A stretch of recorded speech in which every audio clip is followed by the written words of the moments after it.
Now, around 440,000 people in the West Midlands are living with diabetes. But there's a fresh warning now that many people have simply yet to be diagnosed. 9 out of 10 with the condition have type 2, linked to a lack of exercise and a poor diet. Our health correspondent, Manir has been looking at the latest efforts to treat diabetes.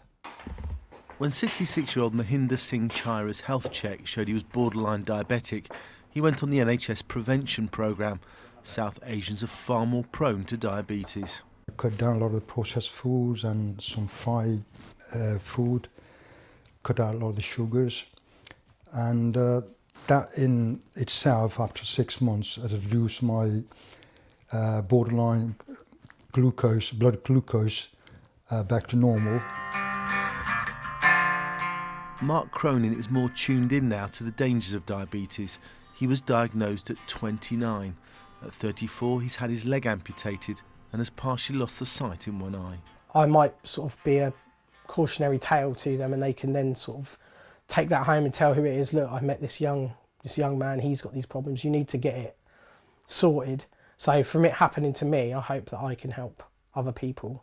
I know it's boring and you've heard it all before, eat less and exercise more, but it really can make the difference. And even if you are diabetic, just losing 10 to 15 kilograms can take you off your medication.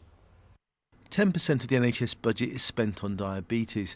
In this GP surgery in Birmingham, patients do their own diabetes checks. Gloria has changed her lifestyle. And before I used to be out of breath, it was hard. But now all that is nothing. And I feel young. It made me feel young as well. I'm 64. And it made me feel so much better in myself. All the information is collected on computer. It means the GPs don't waste time when seeing patients.